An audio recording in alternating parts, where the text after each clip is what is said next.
Hello, everybody. We're back with Radhi Shah, residential real estate expert in the Dallas Metroplex area. And Radhi, we're going to get a little personal right now, and let's talk about travel. We just finished a segment on Airbnbs, and you say that you stay in Airbnbs whenever you travel. Why don't you tell us first some of the places you've been to, and then finish off with which was your favorite? Hi, Stacy. This travel is one of my favorite subjects to talk about because I actually came to the US as a 21-year-old with a single purpose in mind. I thought that if I come to this country, I will have more opportunities to travel. Mm. And so at 40, I realized I hadn't traveled Oh, because no. we just worked. So from that point on, I decided to take at least one international trip a year.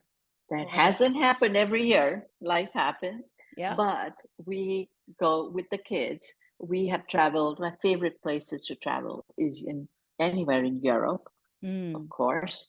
Um, I want to see the whole world, but some of the places that we've been to are Italy, Paris, some of the French, the Loire Valley in Paris, Mhm. near Paris in France. Um, we have been to Hungary, um, Vienna, a lot of gorgeous cultural places, right? That you have. We everywhere we stay in Airbnbs. We have these days, obviously, but we like my husband's a great planner, so that we really plan around it and love to see all the beautiful places. Um, one of the one of the places that I had a spiritual experience almost was Africa, and Really?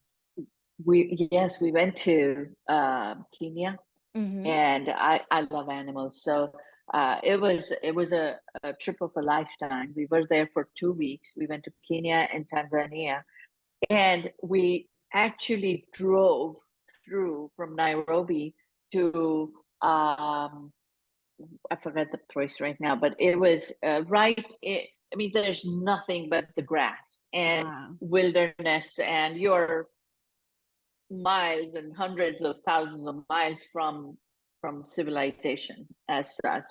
But that was the most quiet, peaceful immersion into nature that I've ever had, and Wow. I would tell you it was so inspiring to be there, and especially driving through, which Hmm. sometimes there weren't even roads. There were like 6 8 hours of driving. It was just fantastic, and you could really see the country. We like to Hmm. drive everywhere instead of flying into a place. So and then in Tanzania there was at a Gorongoro crater. It was pin drop silence, and you could just Mm. see nature, and those two just see the crater, and the and going into the crater early morning was like driving blind. We were all looking on the side because you couldn't see the road in the front, Oh my and so you God. had to look at the side. That was pretty dangerous. We were Yeah, pretty right? scared, but the driver knew what he was doing. Oh, So good. So yeah, you yeah, had a driver, you had a guide. we Okay, had a good. I guide. think I'd be a little nervous without one. Like I No, don't mind.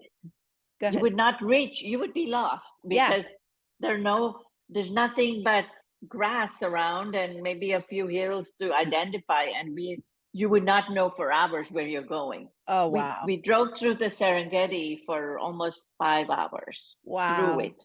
That's Yeah, incredible. yeah. So what you would recommend to somebody who wants to do that is to definitely hire a guide. Did you find them privately or through a tour company? Tour company, and we have, I mean, just we have friends from Africa, so we they guided us as Oh, to good. who to hire, but they prepare and plan everything, the place to Oh, stay. fantastic. And we stayed in tents over there. It Oh, was no just way. amazing. Yes. That is so cool. So one of the places I experienced something similar was on the Great Wall of China. It was Oh, like yeah. so peaceful and so quiet. I went at a time where there weren't a lot of tourists, so that was what made it even better, I think. And all I heard was like a couple birds here and there, and it was the same sense of feeling that, it was just peaceful, connected, and Yeah. like you said, very inspiring. It was neat. So that's a great thing to think about, to seek out those types of trips instead of all the crazy sightseeing. Absolutely. One of the things we like to do is we like to spend more time in one place Mm, and not just hop around. If mm, you don't, but when we want to do as many trips as possible, we can do that. And yep, that gives you a little bit of freedom and flexibility, and you're not rushed love it. when you're in a country. Yeah. Yep, I agree. The more time you can spend in one spot, you can settle in. Mario loves to get to know the locals. So one of our retirement Hmm. goals is to we're going to eventually move into the house in Portsmouth that we talked about before, but then we might, instead of snowbirding to one place all the time, we might take 3 months each year during the winter to travel to someplace new and get really immersed. So that's going to be our retirement plan, and we're looking forward to it. So, That'll be amazing. yeah, maybe we'll go together, Yes. Why not? right? I want to travel the world too, so let's do it. I've been to a ton of places, and I love traveling with friends. So, I think that needs to be one of our priorities. Absolutely. Love it. All right. So, thank you so much, Roddy. It was fun to get to know you a little personally, and look forward to talking to you next time. Same here.